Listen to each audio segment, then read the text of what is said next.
Quick disclaimer, all information, content, and material of this podcast are the opinions of the speakers and is for the informational purpose only and not intended to serve as a substitute for the consultation, diagnosis, and/or medical treatment of a qualified healthcare provider.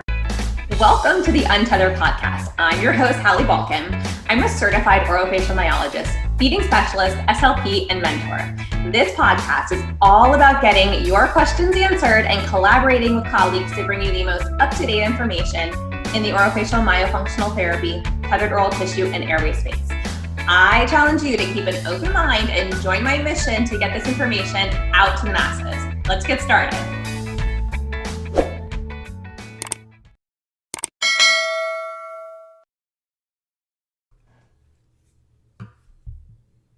Hi, and welcome to episode 76 of the Untethered Podcast. Today we have Dr. Shehab Faragallah joining us and Dr. Ibrahim El-Deed. Dr. Shehab is a holistic dentist who graduated from the University of Queensland in Australia in 2001. He owned a dental practice for almost 10 years and now works for Gold Coast Holistic Care.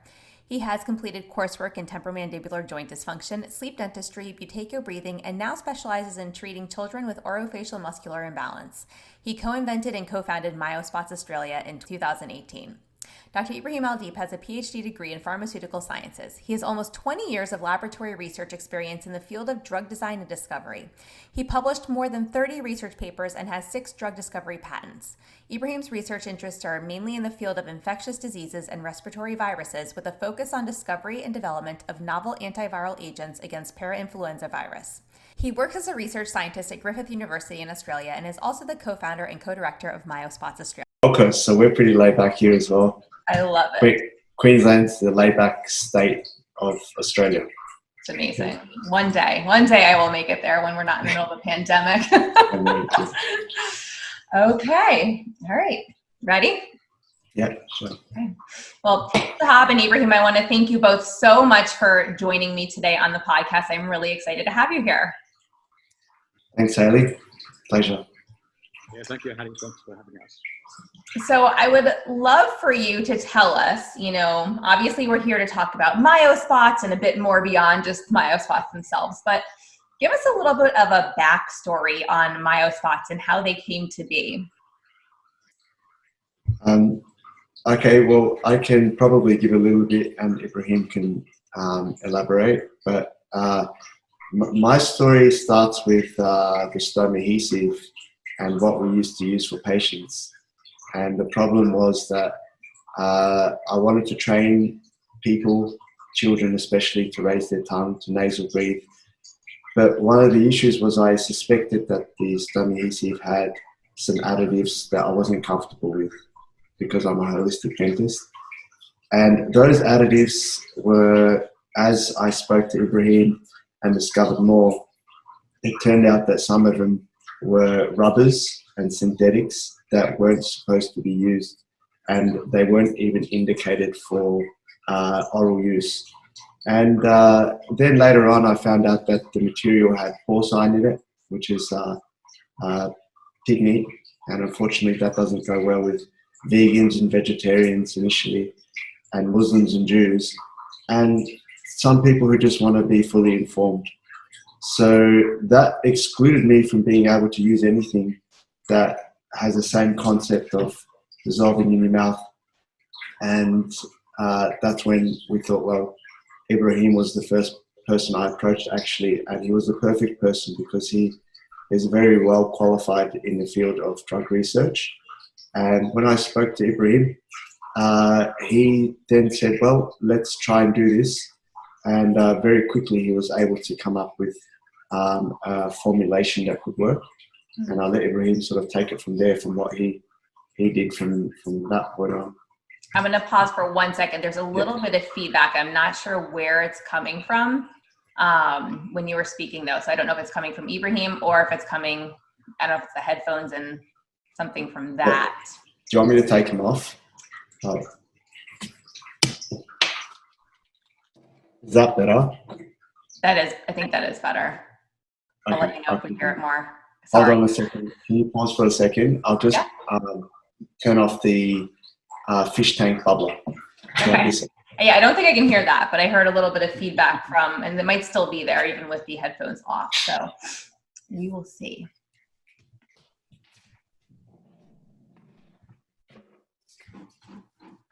Hopefully that's a bit quieter. Okay, Yeah. perfect. Okay. All right, so we'll turn it over to you, Ibrahim. Okay.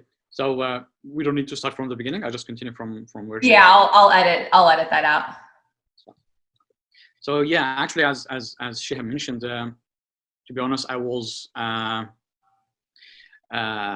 totally outside the field of oramology, and I work mainly in drug discovery and drug research. And Shehab is the one with the clinical expertise. He works with patients, and he uses oramology in his practice for a long time. So, but we are close friends, so we know each other for a long time. So one night we were actually gathered on a dinner, and he started the conversation. So he told me, Ibrahim, I have an idea. It's going to be something good if we can do it.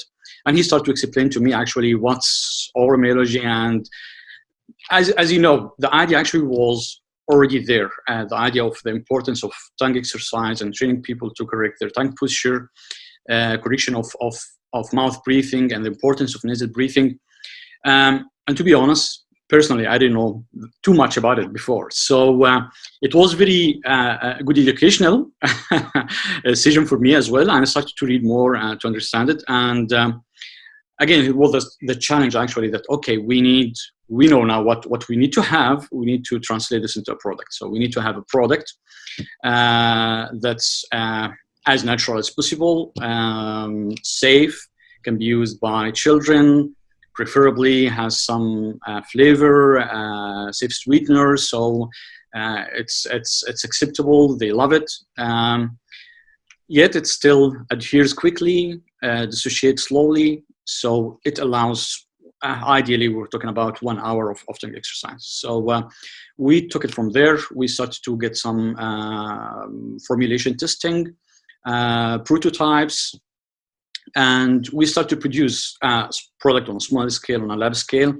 And after that was actually the challenge of, okay, how now to translate this to manufacturing at commercial scale, large scale, and follow the standards. It's actually the product itself, it's going to be considered as like a medical device because it's an exerciser for muscles.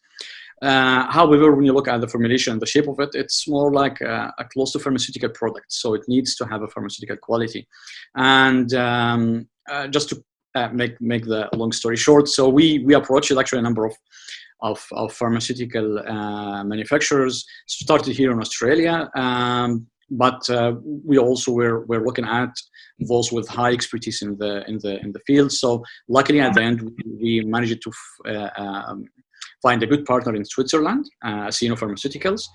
They were interested in actually take the challenge and trying to optimize the formulation at larger scale. And luckily we managed at the end to get the product manufactured in pharmaceutical facility at high top quality, yet having the formulation we were actually aiming at, having being safe and biodegradable, as we mentioned. And we understand the importance of being so transparent of what's in there. When you give someone a product to put it in his mouth or in his kid's mouth, he needs to be sure that it's safe enough. So also one important thing was, okay, we will invest time, money, effort in this. We need to protect this as an intellectual property.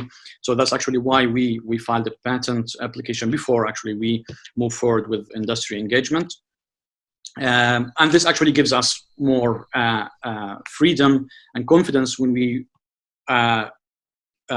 disclose transparently what's inside the product, what's the composition. As I said, this is, we understand that this is actually a right for the consumer. He needs to know what's in there, and he needs to be sure that it's safe enough. Yeah, I mean, as a consumer, as both the mother of a child who's going through Myo, we've done expansion and growth appliance on her, and I've done it myself, and now I've also got patients. I can appreciate that because I think being in the US, things are not disclosed as much as they should be. And it's really hard to trust something. You even start to wonder, what are the sources of these organic products? What are the sources of these? We know a natural really means nothing in the US, right? But like, we know when it's coming from other countries, it's very different. It's much higher quality than, even the non-organic things are much higher quality than the organic things in the US. So it's nice to be able to speak with you all, and that you have that appreciation for, let's patent this so that we can be fully, honest with our consumers of the product, and we can actually tell them what our proprietary, blend is of the ingredients going into this. I think that's so incredibly important, and I really respect you both highly for that, because I think it's something that's really missing in the marketplace, especially one that's highly driven by pharmaceuticals in the US. So, it's really refreshing to, I felt safe putting it in my mouth. I felt safe trying it with my 5-year-old. And I know a lot of my clients, if they know if I recommend something, that it's something I absolutely would use myself. I don't recommend something I would never use for myself or my own child. So, so that speaks volumes. So thank you for creating something of high quality. Yeah, thank you. And honestly, that's the thing, because when actually Shehab started to talk about what some people use, which is like the stomach adhesive or other stomach protecting wafers or powders or pastes, I started actually to dig deeper to know what's exactly inside there, because it's because this is not a product for intraoral use, it's for external use. So they don't have the obligation actually to disclose everything inside it. And I had to do some research to know exactly what's in there. And yeah, I was surprised, honestly, to find a synthetic polymer inside. And I know, maybe with a good intention, many practitioners are using, because they understand the importance of the oral myology, training of tongue muscles and correction of nasal breathing. But it's still something that having a one good piece with one bad piece in it. So you're providing a service, but you are actually giving something that's not really safe. And that's why I thought, okay, the benefits are huge, so we should definitely get something that's totally safe. So you provide a 100% benefit to patients from both sides. Yeah. And I'm happy that we ended up actually having that safe product. Yeah. One of the other issues is that you have a large number of practitioners using things like stomach adhesive and chloroplast, but there is a huge number of practitioners that will refuse to use it as well. And we want to engage those practitioners so that it's available to everyone.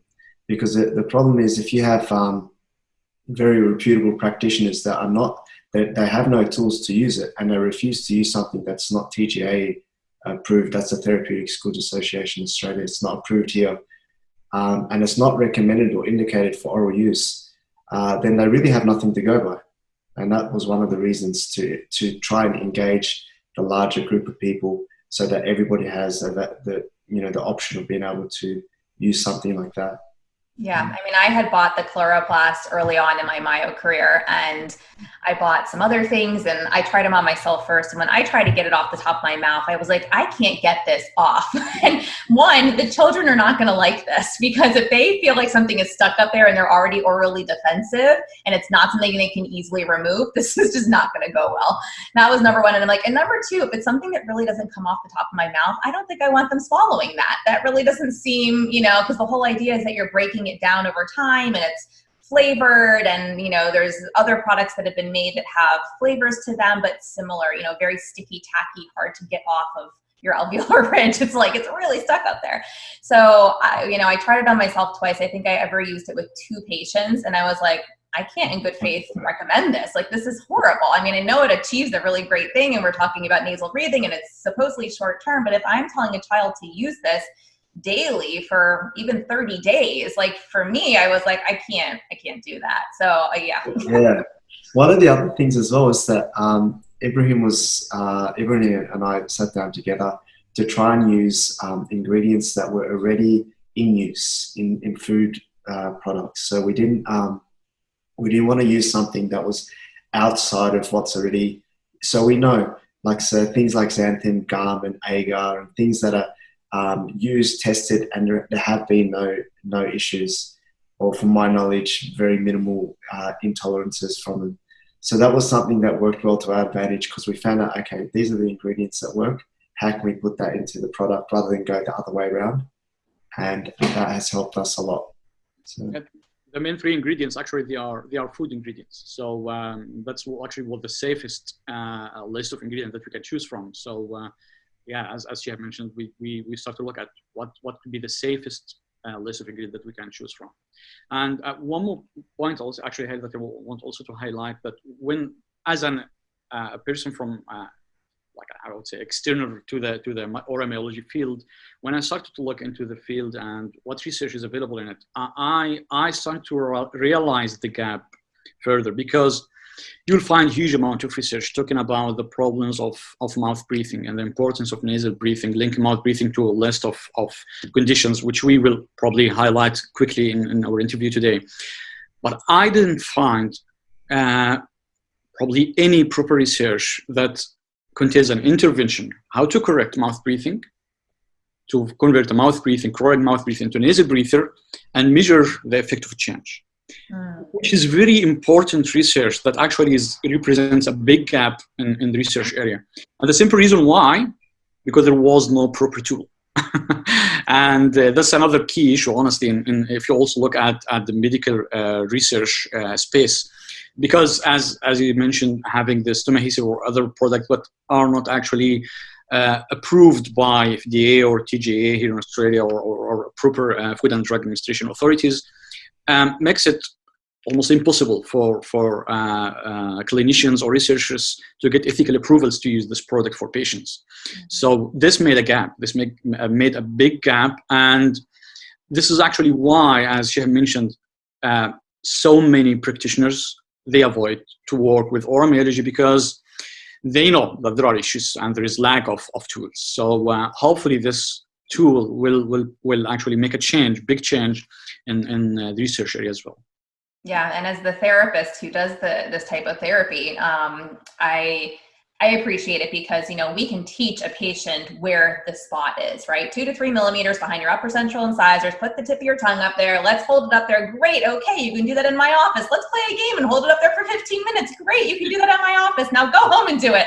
And as soon as they start doing their homework, reading a book, watching TV, they're doing something, and now it's passive. It's not an active activity anymore. We know that tongue is just falling back down in the mouth. And so I really like having something that they can have in their mouth that becomes a touch point for them, because it helps kind of keep things activated and keeps that tongue up there while they then start to engage in more passive activities.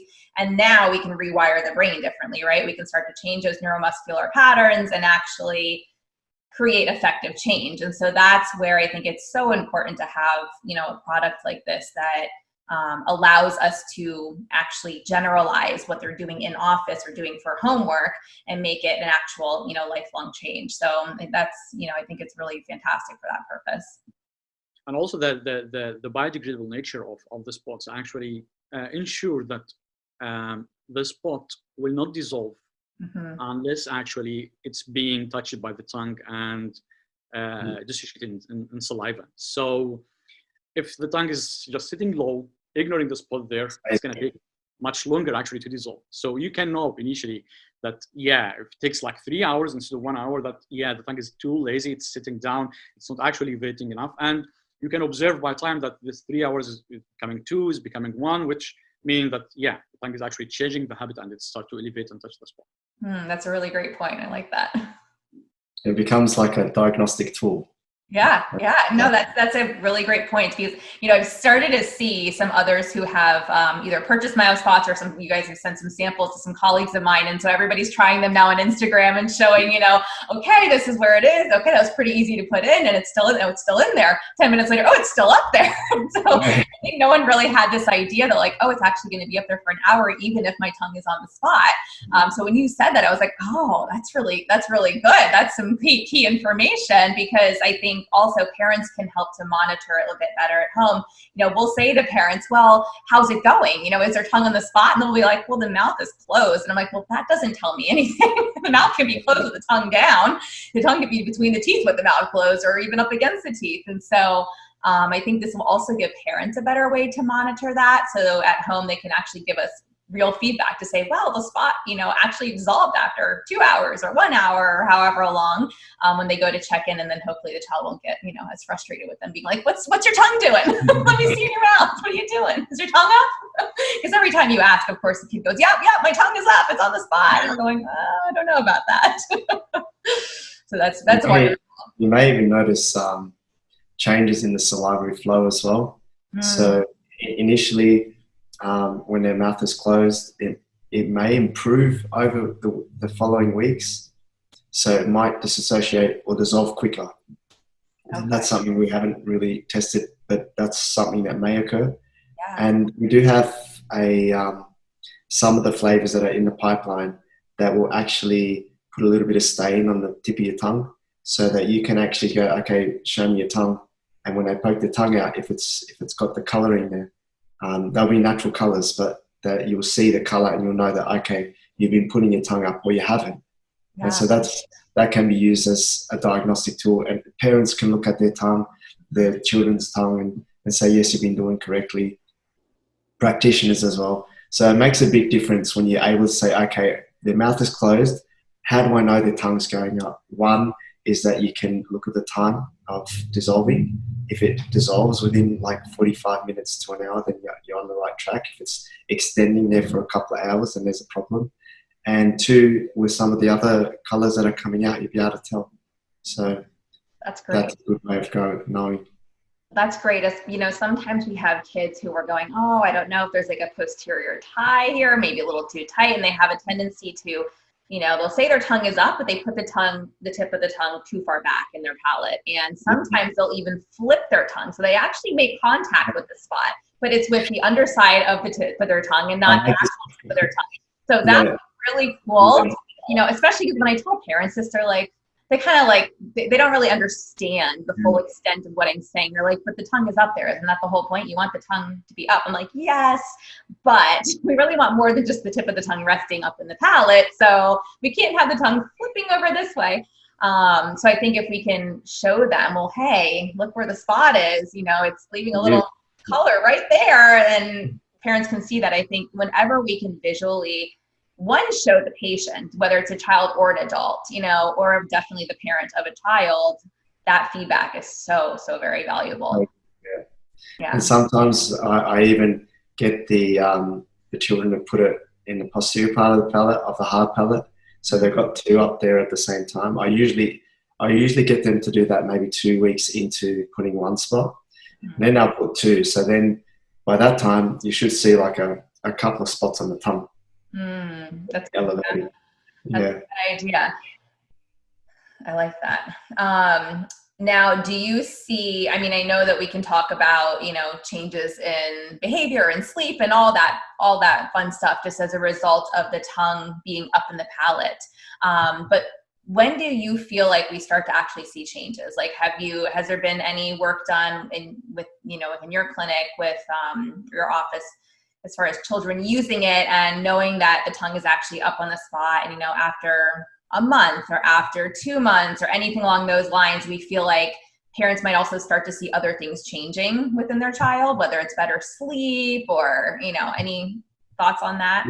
Generally, it's if they're using it, if they're compliant. So let's assume they're compliant, because some kids forget to put the spot initially. But eventually, if they're compliant, then you would expect as quick as 2 to 3 weeks to notice behavioral changes. And it's amazing because you get an agitated child, a child that doesn't sit, they've kind of got ants in their pants, and all of a sudden they're calmer, they're a bit more focused. Their sleep tends to improve. Things like, in some instances, bedwetting improves. So you get like some children that, frequently bedwetting, and, within a few weeks, in some children, you do get an improvement there. Just seeing and walking to the clinic with their lips closed is, for me, that's a winner. And you go, okay, look, this child came in, and I'll usually video them. So I have a video like of them without them even noticing. and they'll have their mouth open, and sometimes they'll be that droopy sort of face where their shoulders are rolled forward. And even initially, the moment you put one in, now I've had patients that come in, they're due to see an ENT to get their adenoids removed, and I'll do a test on them to see whether or not their nose works. So normally I'll get them to put like a small bit of water in their mouth, and maybe like a small sip, and they've got to hold on to that water for a couple of minutes, and you probably do the same. And if they are able to do that for 2 to 3 minutes, then I say, well, their nose works, right? So if their nose works, then maybe we could get them to breathe through their nose throughout the whole day. Now the night's a bit different because sometimes you get more inflammation as you lay down, and the turbinates can swell up and things like that. But if we can get them to breathe through their nose during the daytime, that's a big plus, right? And you notice that in some children, they develop a habitual nasal breathing just by using their nose. A lot of times just not using their nose causes that inflammation. It's that whole thing of use it or lose it. And they stop using their nose, then it gets more and more inflamed. So I see changes pretty quickly, and the changes I'm talking about are not morphological. They're more behavioral, and muscular. And that's what you aim for. So as soon as you get that muscular change and you go, well, okay, you're in the driver's seat, you can redirect things 6 months down the track, 12 months down the track, but you've got to get that tongue up. You've got to get the lips together. You've got to get them to breathing through the nose. But I definitely see behavioral changes within a couple of weeks. And that's just for mine. And obviously it's subjective because it's in a clinic situation. It's not a study or anything like that. But sure, but I think that, there's not enough of that level for, case study type of research even out there yet, because everyone always, whenever I share these stories, everyone goes, well, write that up. So I'm like, in my spare time, sure. Yeah. But, we know what we see as far as changes go for their patients. And so I know there's definitely a time and a place for all the actual, the level 1, level 2 studies. But I think it's really, really very cool that we can report on that, because that's what parents care about. Parents don't care if there's a level 1 or level 2 study on this. They're going to care if you were able to help their friend's child, gain better sleep, their behavior's improved, they are able to learn better, they're able to attend better, they're not, maybe the bedwetting, like you said, has stopped. I know that there's a high correlation between bedwetting and obstructive sleep apnea. And so we see that, obviously if we can change the sleep and the child is able to get restful sleep, and maybe now their tongue is not falling in the back of their mouth and blocking their airway when they're sleeping, and they're not jolting themselves awake and wetting the bed, that I think to any parent, like most parents have no idea that's even related until they meet one of us when we start to explain that, well, this is actually highly related. And they're like, bedwetting, how does that have to do with their mouth? That has everything to do with their mouth.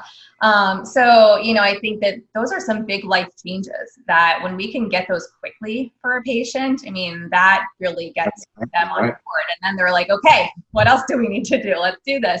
So I love hearing, I love to hear that's what you're seeing in your clinic. Yeah. One of the things that I have a problem with is that, you hear about how important diet is for a person, and you hear about how important exercise is.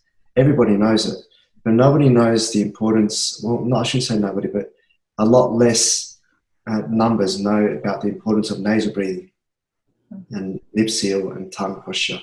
And I say to a lot of people that don't know anything about it, I say, well, if you think about the importance of diet and exercise, well, the third one in there, let's not assume that we're talking about mental health, but just physical health at the moment, although they overlap, is nasal breathing.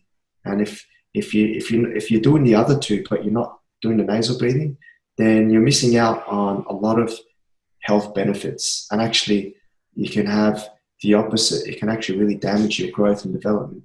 Mm-hmm. And that's something a lot of people don't know about. And when you tell people for the first time, they're shocked. They're either shocked or they don't believe you. I've actually used that with some of my teens, some of the teen patients that I've treated, to tell them, like, if you want to improve your swimming score, your time on that swim, or you want to improve as a gymnast, we need to look at your airway. Because if you can breathe better, then, and they're like, what are you talking about? And, you know, when you start to explain to them, and I don't know all of the, you know, mechanics behind all of the sports science and everything, but I know enough to basically say, look, we can make you better at your sport if you can breathe better. And these are often children who are coming that might have severe tongue ties and their tongue is really stuck down in their mouth. And no matter how much therapy we do, like they're still going to need that frenectomy. But, you know, we're really looking holistically at like, what can we achieve, you know, as step one before we even send you off for a procedure? How can we prep you? How can we see what your body really needs, the step one? And then let's talk about prepping you for a procedure if that's the next step. But in the meantime, we still need to work on getting that mouth closed if you're able to nasal breathe and getting, you know, the nasal breathing going. And so, you know, it's been very fascinating because I had several patients that were really like, go athletes. Like they were up at 5 a.m., you know, doing their sport before high school, and after school they were just exhausted. And I was like, well, anybody getting up that early is going to be tired by 3:30 in the afternoon. But at the same time, like you should not be. One of them also had horrible insomnia, couldn't sleep. And I actually think that she was having such horrible obstructive sleep apnea because of her tongue tie that her body just was like, we're not sleeping. Like, this is dangerous. Like, I'm just not. So she would sleep maybe 3 hours a night. She was trying to get up and do swim team at, 4 a.m. after not sleeping. And I think she ended up quitting in the end because the mom was like, it wasn't healthy for her. This was not sustainable. And I was like, no, it's not sustainable. But they were able to get her help. And I think it was her choice to give up the sport. But at the same time, you just look at the impact that it has on people's lives, and they have no clue that it's all starting here. So, there's definitely a lot of education to be done in this area. I mean, you think about like people like elite athletes, Roger Federer. Have you ever seen, like, when you see the way he breathes, he's an incredible nasal breather. Soccer, you can look at Cristiano Ronaldo. You can see how he breathes through his nose, like a very, even if you look at if somebody's into MMA, you look at John Jones, incredible nasal breather. These are elite athletes in various different fields. They're all breathing through the nose.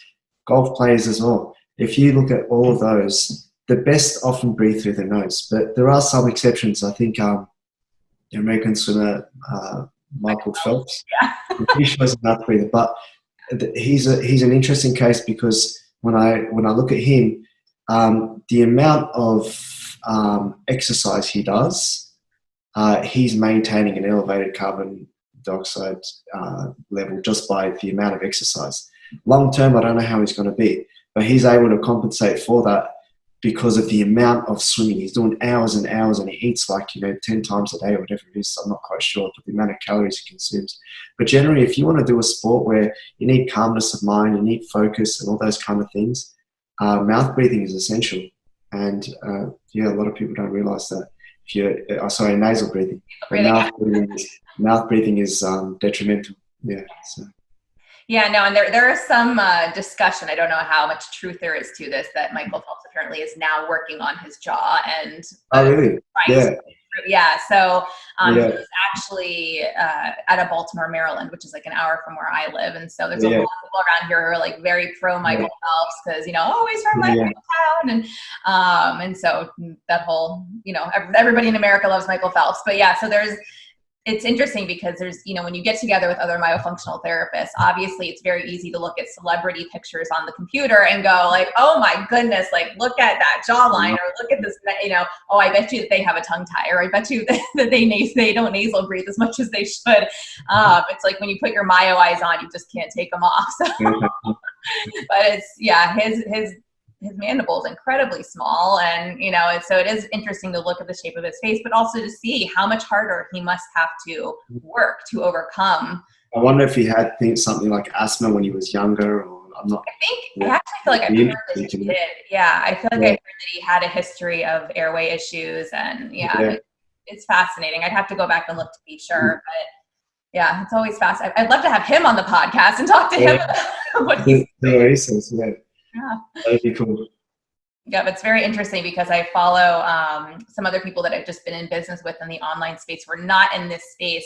And one of them, it was so funny because one day she started talking about how she had to go and start this orofacial myology thing because she can't breathe through her nose properly and her tongue is down. And she went, and I was like, wow, this is getting out into the mainstream. This woman's got millions of followers. And I was like, this is so exciting. I was like, this is the kind of news that makes my day. That's cool. So where do you feel like do you have any bigger future visions for Myospots, and where do you guys plan to take this? I mean, obviously it's an amazing thing that is now making it into the US market. And I know a lot of us that are trialing these out are showing, our colleagues on Instagram. And once we start using them, obviously we'll, more frequently, I'm sure that families will share them with their kids, with their friends, and it'll get bigger and bigger. But do you all have some type of a bigger vision for Myospots? Yeah, actually, Halie, speaking about myself, as mentioned, because I, maybe 2 years ago, or a bit more than 2 years ago, I didn't know nothing actually about oral myology. And while actually I'm working in research field of pharmaceuticals, I was a mouth breather, and I didn't know actually how bad it is until I start to read proper research. So lack of knowledge is a big challenge, and we are happy that it's probably a very simple tool, easy to use, that maybe can help us to spread this knowledge to everyone. And honestly, this is what we are dreaming about, and what we are aiming for is actually to use Myospots to educate people about the importance of nasal breathing, and how huge and big the change can be just by such simple exercise. So our actually main target and big dream is actually to spread the awareness, increase the knowledge about this. And because again, they are both linked together. Myospots as a product, to introduce it to anyone, you need to start by speaking about the problem of mouth breathing and the problem of incorrect tongue posture. The other part of future plans, we are talking about actually improving the product itself, and now reaching the stage of having the product manufactured by a pharmaceutical facility. We have plans, hopefully not I would say maybe in not too far, in a few years maybe, we can have this product also fortified by vitamins and minerals, so people who use it regularly can also benefit from the intraoral very quick absorption of minerals and vitamins. And especially looking at kids who use the product as probably the majority of users.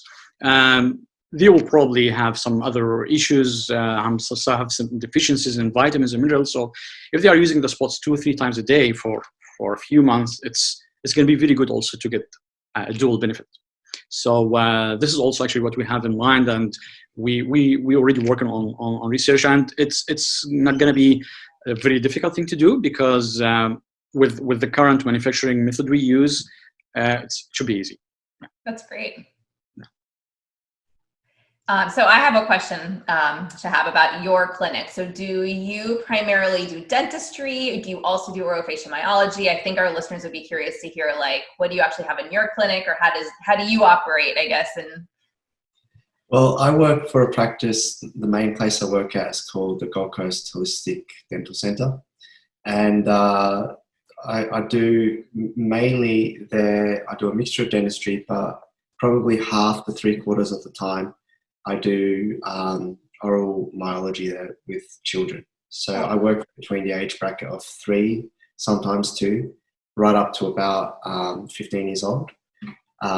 So mainly the children I treat, they'll come in chronic mouth breathers. They will have poor tongue postures. They'll have malaligned teeth and things like that. But I always, whenever I treat any of these patients, I'm never ever treating crooked teeth, and I tell them if that's what you primarily want to treat, then you should see an orthodontist, because that's not what I'm treating.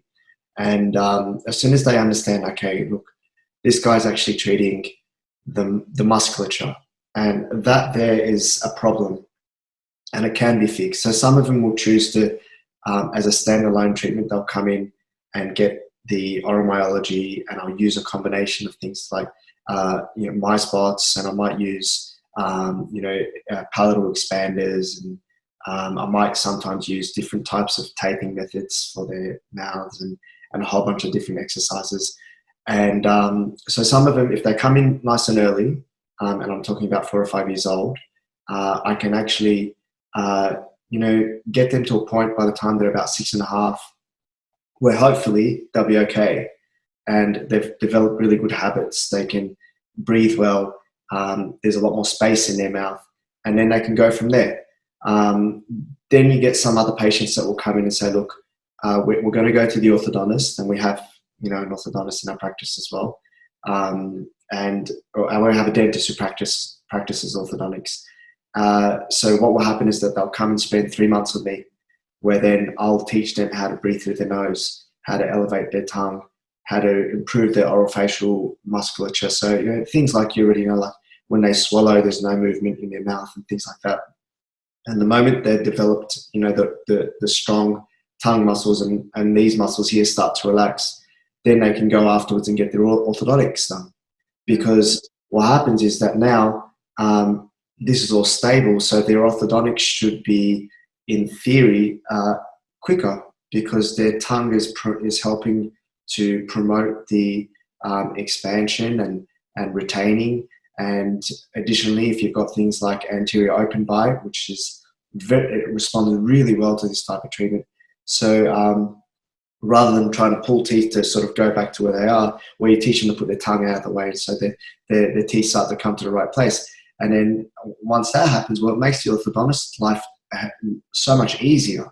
So they know that, okay, if they get that particular treatment, then the orthodontic treatment is a lot easier. So that's the kind of treatment that I do.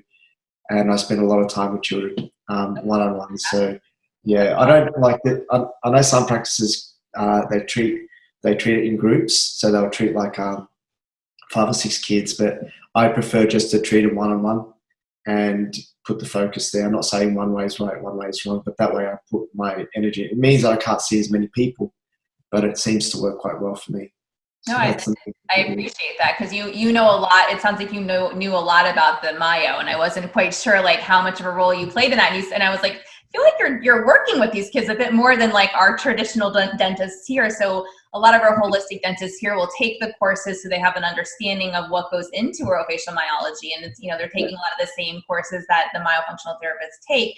But then, they're becoming like a fellow in orofacial myology. They're not really doing the actual treatment.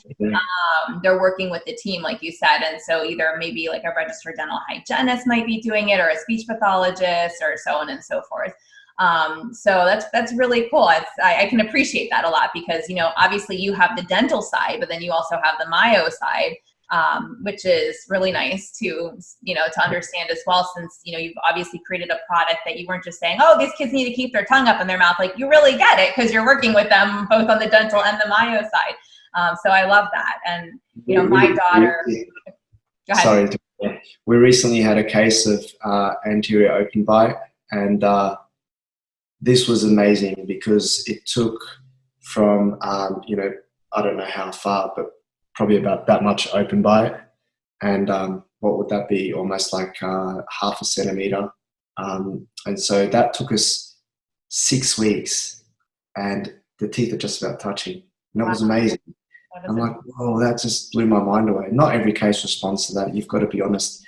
But the takeaway message there is that this child managed to get their tongue in their mouth, because it was related to tongue thrust.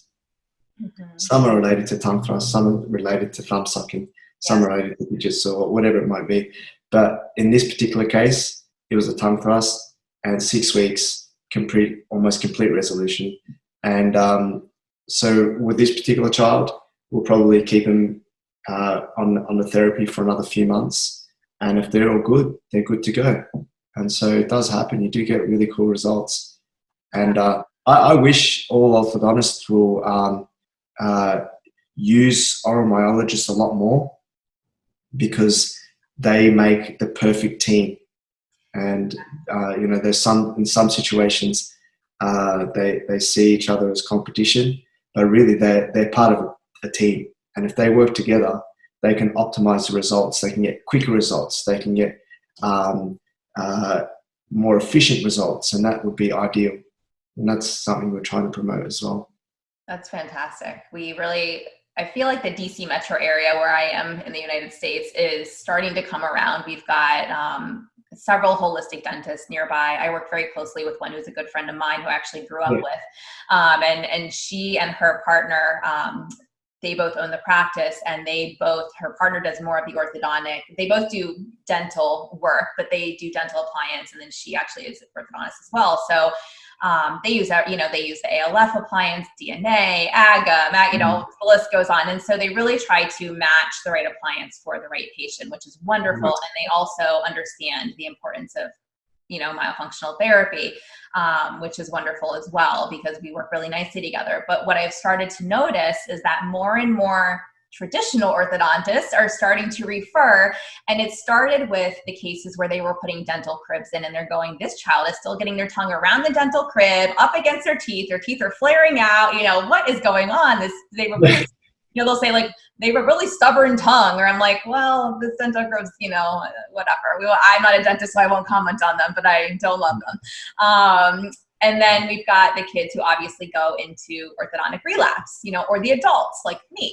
And so, that's where we really talk to these orthos. Like, if you're going to do traditional orthodontia, by all means, go for it. But before you take those braces off, they need to complete their myo program, because, and at that point, it's tricky too, because it depends who they're coming from and how they're doing the appliance work. Sometimes that RPE goes in, it's in for 3 months, they take it out, they put the braces on. Sometimes they leave the rapid palatal expander in after the expansion's done to hold the width of the palate while the braces are in. And I'm like, I can't do myo with an RPE in the mouth. Like, that's not going to work. I can't get the tongue up in the palate.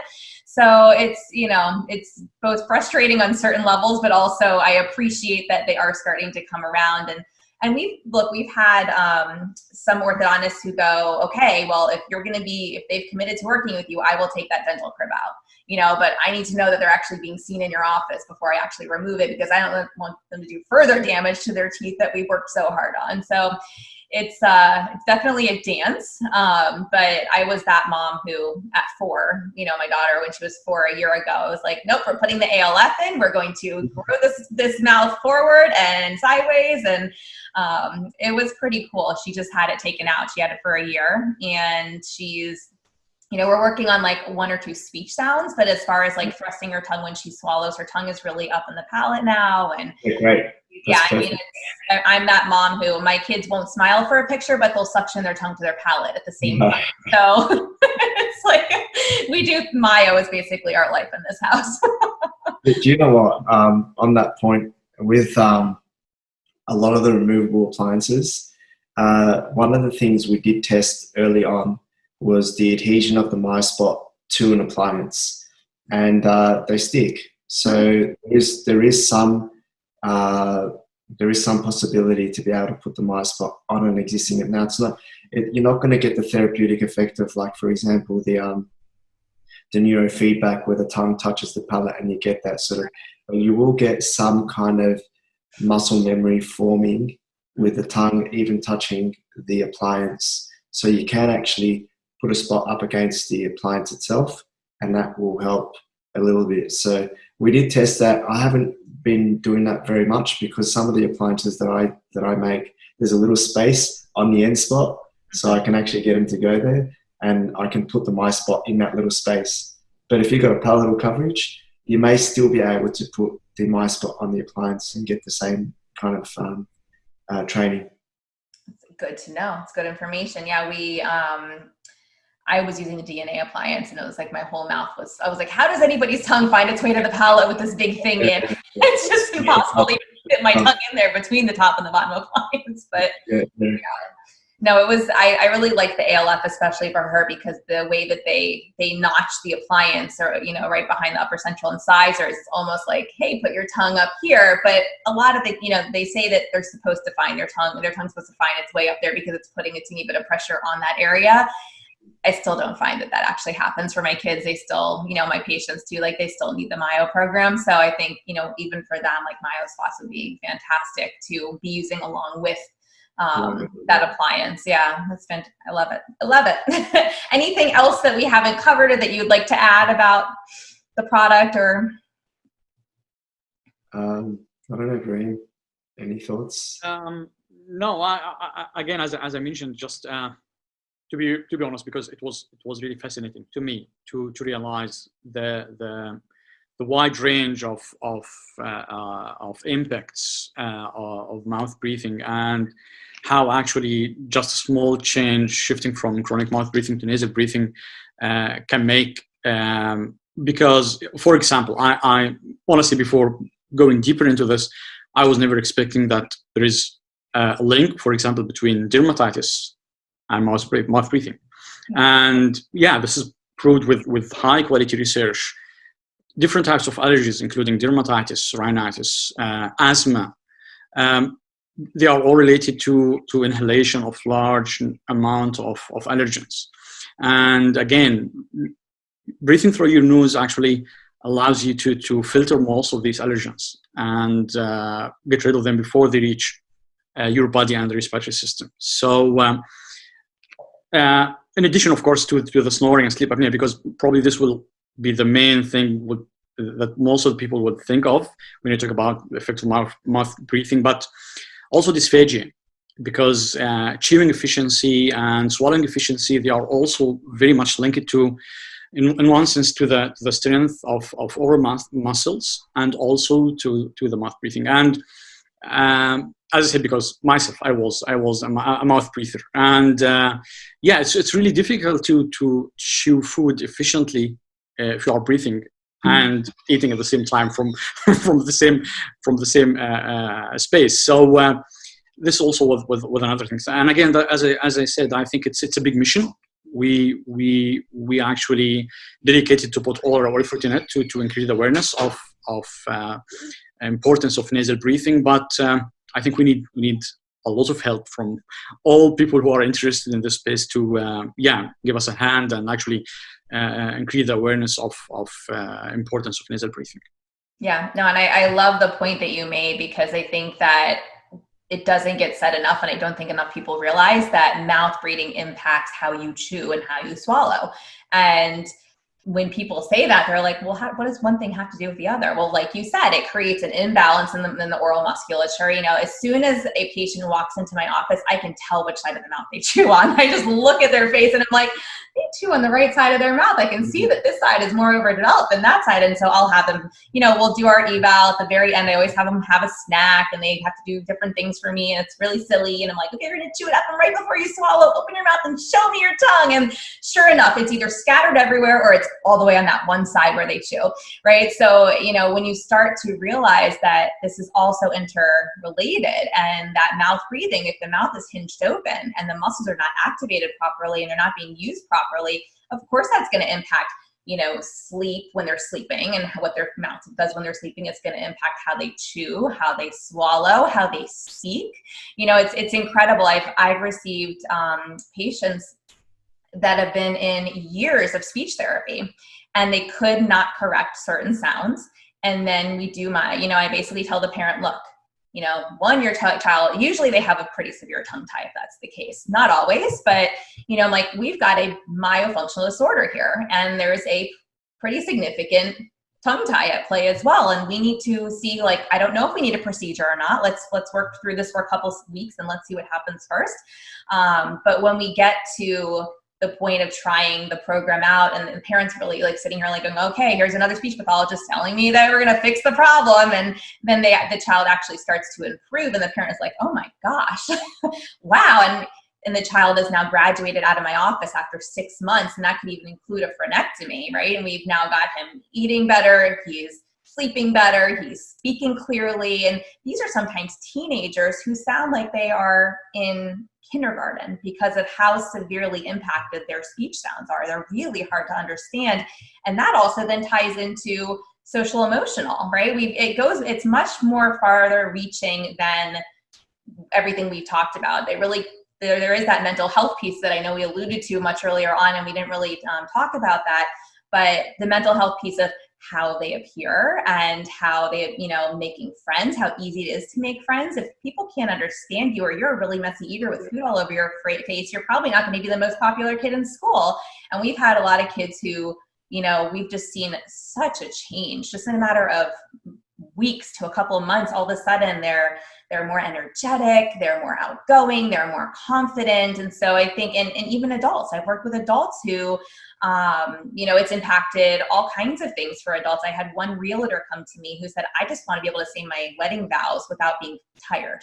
And it was 10 a.m. when I assessed her. And she said, I've had one client call this morning. I've had a cup of coffee. I'm here. I am physically exhausted. Like, I can't talk anymore. And I was like, it is 10 a.m. in the morning. Like, that's not okay. And she's been living her whole life like this. And so after the procedure, then it, came, she was like, oh my gosh, like I didn't know what I was missing, because you just learn to live with what you live with. You don't know until somebody brings it to light. And so, I think that it, while we're talking about like a product that might seem so tiny, it's this tiny little thing that goes in your mouth, and we're trying to achieve nasal breathing and trying to get you healthier. I think that the actual impact on life and mental health and just, full body health is just, it's so far reaching. And when people start to realize that, I think that, it will become more of a mainstream conversation. 100%. I think you're right. But there's a lot of like what Ibrahim was saying, there's a lot of really high quality research out there that makes all those links, like altered speech. There's some high quality research to show the link between mouth breathing and altered speech. There's another paper out there that talks about the oxygen deprivation to your prefrontal cortex for mouth breathing. And when you got oxygen deprivation because of that, then, well, you're predisposed to attention issues, concentration issues. There are research papers that link ADHD to mouth breathing. And so even though it looks like you're doing something small by getting into nasal breathe, well, the ramifications are huge. And so that's a very, very important point as well that you mentioned. But to tie it in with the tongue elevation, well, the moment your tongue's elevated and on the spot, it's hard to actually mouth breathe, because once your tongue is up the roof of your mouth, you pull that whole structure up. And once that whole structure goes up, your lips come together and you start nasal breathing. And there's even research paper to show the correlation between tongue elevation to roof of your mouth and increase in physical strength. And it's measurable. We're talking like 30% increase in physical strength. And there are papers to actually support that. And that's amazing. So like what you said, it's very small. It looks like you're doing something very small, but the actual effects are huge, and it can change people's lives. We all used to be nasal, I believe anyway. I personally believe that. You go back 1,000 years, the vast majority of people were nasal breathing, and now we're talking about it could be as high as 50% of people are at some time mouth breathing. And so that's something that's a problem, right? It needs to be fixed. Yeah, it's a huge problem. And, it's what I've been trying to do a lot of education on is educating parents of infants, because we know that the swallow develops, by 12 weeks in utero. And so if that's happening by the end of the first trimester, that's the swallow you have, already in utero. You're born with it. Well, if this baby pops out and the mouth is open, there's things we can do early on to guide that jaw closed and guide the tongue up in the mouth. And it's, if we can do that with infants and hopefully decrease, over time, who needs myofunctional therapy come age 4, that's huge. And so we try to do a lot of education on in the infant space, especially for the therapists who are getting these babies and working with them. Because one thing that I realized was, number one, in the United States, there just are not enough universities that teach how to even do pediatric feeding. And so we created a 12-week course. And then when we created that, I pulled in other specialists that work in arenas that I do not specialize in within that space. And my specialty is tongue tie and myo. And so I said, the other thing that nobody's teaching is, what do we do with these kids who already have dysphagia and they're having trouble breastfeeding and bottle feeding, and parents are just at their wits' end? Nobody's talking about their tongue or their airway. Like, their mouth. Like, why we're talking about feeding? I don't get it. Why is nobody teaching this? So we included a module on TOTS and a module on Myo within this 12-week course.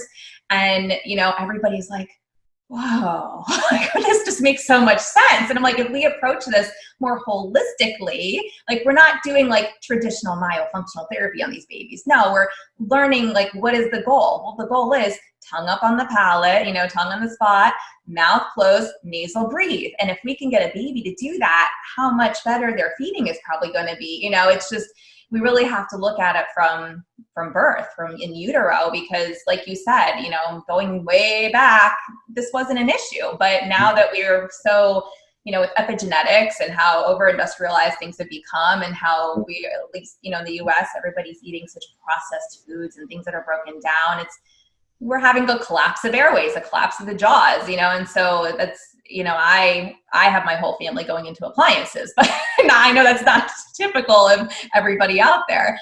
And that was the funny thing about this podcast was I went to go find the podcast. I was like, there's got to be a podcast on this that I can learn more about and listen. And it didn't exist. And I was like, oh man, now I got to create this. So, you know, it's been really fun for me because I get to meet a lot of people in the space and have really amazing conversations and learn from others in this space. But it's also been really inspiring and fulfilling to me as well, because now I have parents who are starting to listen to the podcast. And you know, I have parents contact me going, I've listened to all of the episodes. I'm like, you've listened to all the episodes? I don't even re-listen to the episodes. I mean, I have the conversations, but you know, and they're like, yeah, so where do I find somebody that can do this for me? And I'm like, okay, this is very exciting that this is where this is leading to. And I'm like, if I can be that networking person, that connector for families to start to get the help that they need for their children or for themselves as adults, you know, and like my work here is done. And I think that's very much so in alignment with, you know, the purpose behind your product. And I think that it's fantastic to have these options to share with families. Yeah, no, that's so cool what you're doing. You're empowering the parents and general public rather than sort of keeping it in a very small domain. That's fantastic, because that's what we want to do as well. We want to get everybody to know about this. There shouldn't be a hidden knowledge. Yeah. People should know straight away, okay, there is an issue for my child. My intention was like, professionals need to know about this, which they still do, right? We still need to get this out to all the professionals. But it's really cool too for families to come and be like, well, I was listening to this podcast and I heard this specialist say this. And so I'm wondering, like, you know, why aren't you doing this? Like asking a doctor or asking a professional. Yeah. That's like, good. It's fantastic. The families can advocate for themselves now, and they can really, you know, start to understand the reasoning behind why we're telling them what we want them to do. And so thank you guys so much for creating this product. I'm excited about it. I know it's going to go far, and I can't wait to see, you know, where it is even a year from now, because my kids are obsessed with their vitamins in the morning. So for me to maybe even give them something like this and be like, hey, let's try this vitamin, and stick it in the top of their mouth and see what they do with it. I'd love to try all those out when you guys get to that point. That's very cool. Great. Yeah, we're looking forward to that as well. Yeah. Thanks for that, for doing this. One last thing, Halie.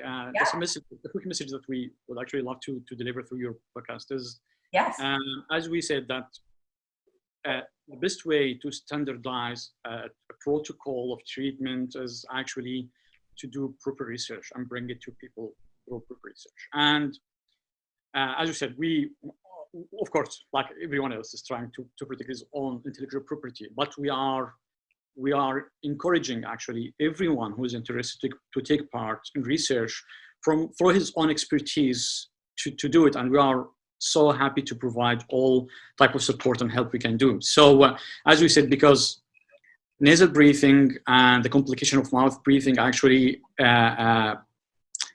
overlap with many areas. So everyone can take it from his own area of expertise and actually dig deeper to get actually the bottom of it, and how actually he can how much benefit he can get out of it. So for example, I'll just give one quick example, and I know that this is one of the big public health issues is antibiotic overuse.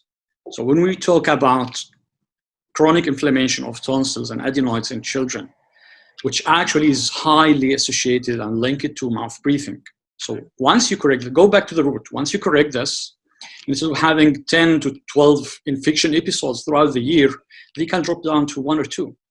So you improve the health, you limit the use of antibiotics, you minimize the chances of having antibiotic resistance to develop. So we can talk actually for hours about the potential benefits, but again, it needs all to go through proper research. So again, we are so happy it's a product for everyone to use, and whoever is interested in doing research on the product in every area and any application, we are happy to get in touch with and facilitate things for him and probably give advice whenever needed. Fantastic. Well, what we will do is make sure that, Myospots website is included in the show notes. Is there any particular way you want them to get in touch with you? Is it through the website or is there a different way? Also through the Instagram account. Instagram, okay. Yeah. Perfect. Okay. So we'll include the Instagram account and the website. I have those both here in the show notes. And that way, if they're interested in doing any research and connecting with you on that, so I'm sure that you'll get some inquiries. I know that we do have a lot of research nerds that listen to this podcast. We will definitely share that. The other thing I will say too is that we recently started this Myo membership, this monthly thing. So I'll share it in there as well and let them all know if anybody's interested in doing some research that, you guys would love to connect with them on that front. So I think, look, I'm all for it. The more research there is out there to support, what we're saying, and hopefully that will be the driving factor to get more professionals on board, because I know they're all looking for those, random controlled trials, and they want that level 1, level 2 research. And sometimes that can be trickier depending on the population you're working with and what you're trying to, the research design and what you're trying to, to prove. But the one thing you said that, has not been well received by American myofunctional therapists is that, my own daughter, for example, had size 3+ tonsils, right, before she went into her ALF appliance. And as the expansion started to happen, I noticed that the tissues started to shrink. And so I made a comment in a Facebook group of thousands of myofunctional therapists, and I got my head ripped off. Take that post down. There is no research to support this. This doesn't happen. And I'm going, what do you mean this doesn't happen?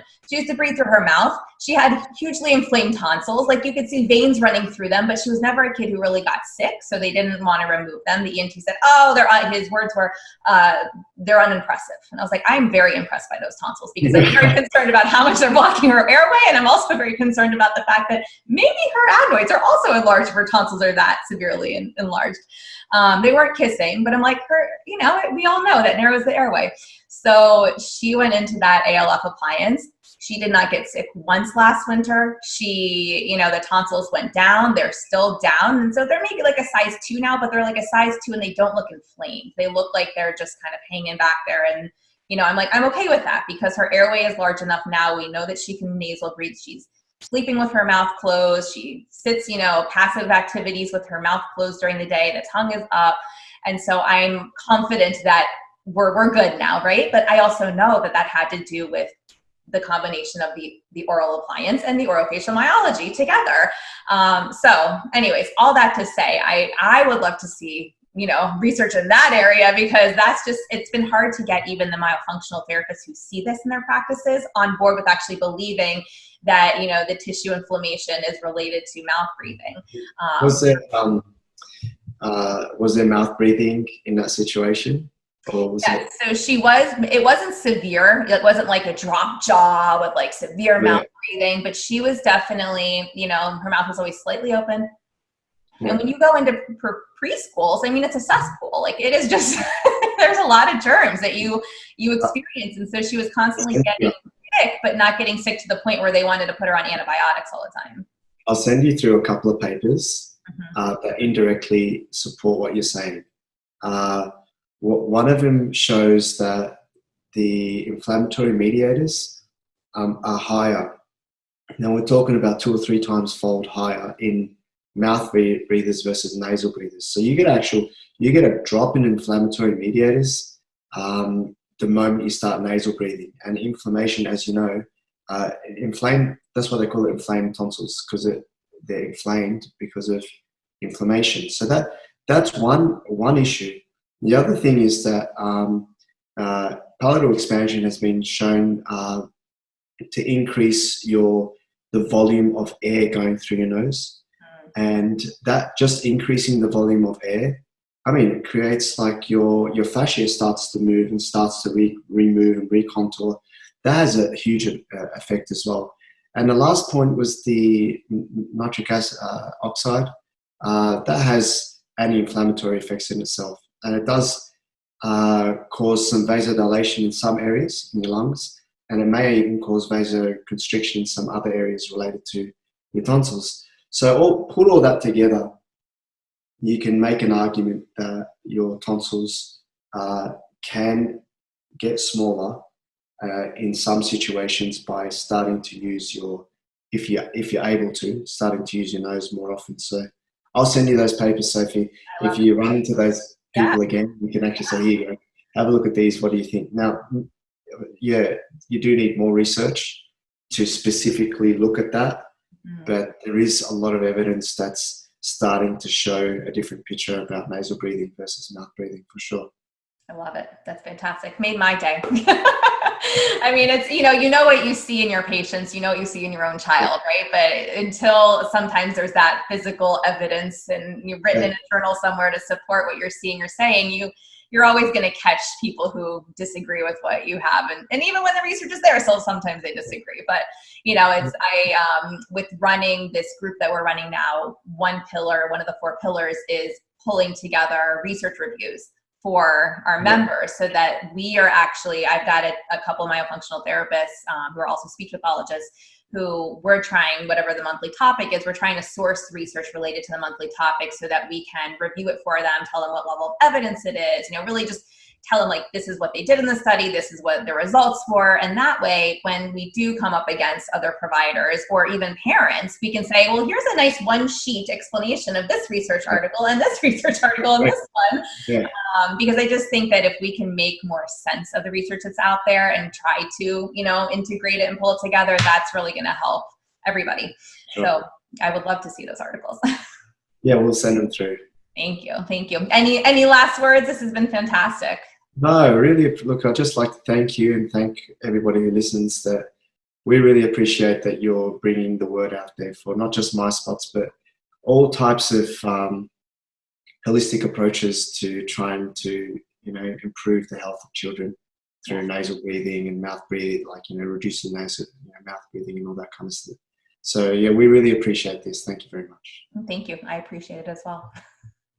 Thank you, Halie. Thanks a lot for having us. You are more than welcome.